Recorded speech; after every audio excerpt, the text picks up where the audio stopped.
जीवन खत्म होने के पश्चात आप किस कुल के हैं ईश्वर यह नहीं देखते। ईश्वर तो सिर्फ आपके कर्म देखते हैं। समाज में भी मनुष्य की पहचान उसके कर्मों से ही होती है, कुल और जाति से नहीं।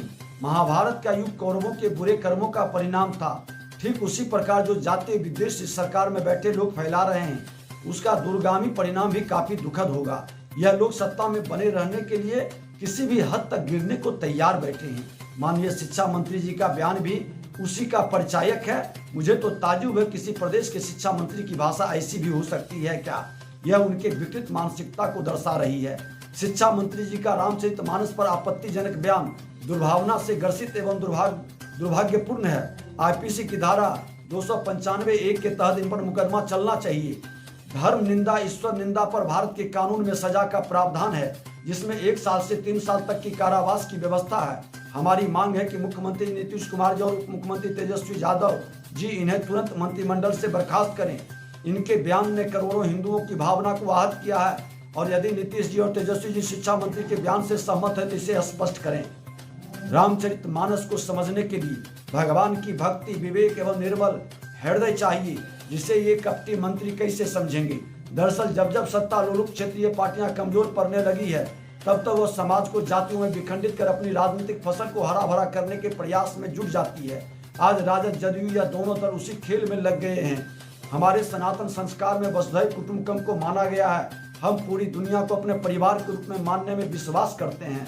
हर आत्मा में परमात्मा का अंश होता है, और जो कुल के नाम पर परमात्मा के संतानों में भेद करते हैं, वो परमात्मा के प्रिय नहीं होते हैं। लेकिन समाज के अंदर हीनता ग्रसित अपने स्वार्थ के वशीभूत होकर जातीय उन्माद की भावना को फैलाकर आप सत्ता प्राप्त करना चाहते हैं, यह कहीं से भी उचित नहीं है। क्षणिक लाभ के लिए लोग जातीय भेद पैदा कर रहे हैं, जिसका समाज पर दुष्प्रभाव पड़ेगा।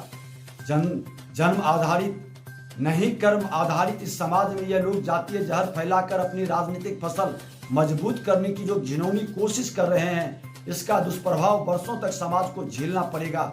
एक कहावत है, कर्म तेरे अच्छे हैं तो किस्मत तेरी दासी है, नीयत तेरी अच्छी है तो घर में मथुरा काशी है। बिहार की सत्ता में बैठे लोग यह न मान लें, मथुरा और काशी को नहीं मानते हैं, उनकी नीयत अच्छी है। इसलिए मैं याद दिलाना चाहता हूं कि आपके द्वारा किया गया कर्म आपकी ऑफिस जरूर आता है। अभी भी संभल जाइए, आपकी नीयत साफ नहीं है। क्षणिक लाभ के लिए भारतीय संस्कृति का अपमान न तो हम न ही बिहार समेत पूरे यह न मान लें, मथुरा और काशी को नहीं मानते हैं, उनकी नीयत अच्छी है। इसलिए मैं याद दिलाना चाहता हूं कि आपके द्वारा किया गया कर्म आपकी ऑफिस जरूर आता है। अभी भी संभल जाइए, आपकी नीयत साफ नहीं है। क्षणिक लाभ के लिए भारतीय संस्कृति का अपमान न तो हम न ही बिहार समेत पूरे देश की जनता बर्दाश्त करेगी। आप जातीय उन्माद पैदा कर करके बिहार की गौरवशाली सांस्कृतिक विरासत को आप जो ठहरा दिए हैं, अब उसको मत रोकिए।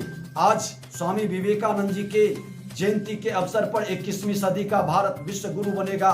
इस राष्ट्र में बिहार प्रथम हो और राष्ट्रवाद के पथ पर बिहार के नौजवान प्रथम सकारात्मक भाव से आगे बढ़े। हम सब की जिम्मेवारी है इसको, इस सांस्कृतिक ठहरी हुई विरासत को बढ़ाने का आपसे आग्रह है। जातीय उन्माद पैदा मत करिए और नफरत और घृणा की भाव तुष्टिकरण की राजनीति के लिए मत करिए।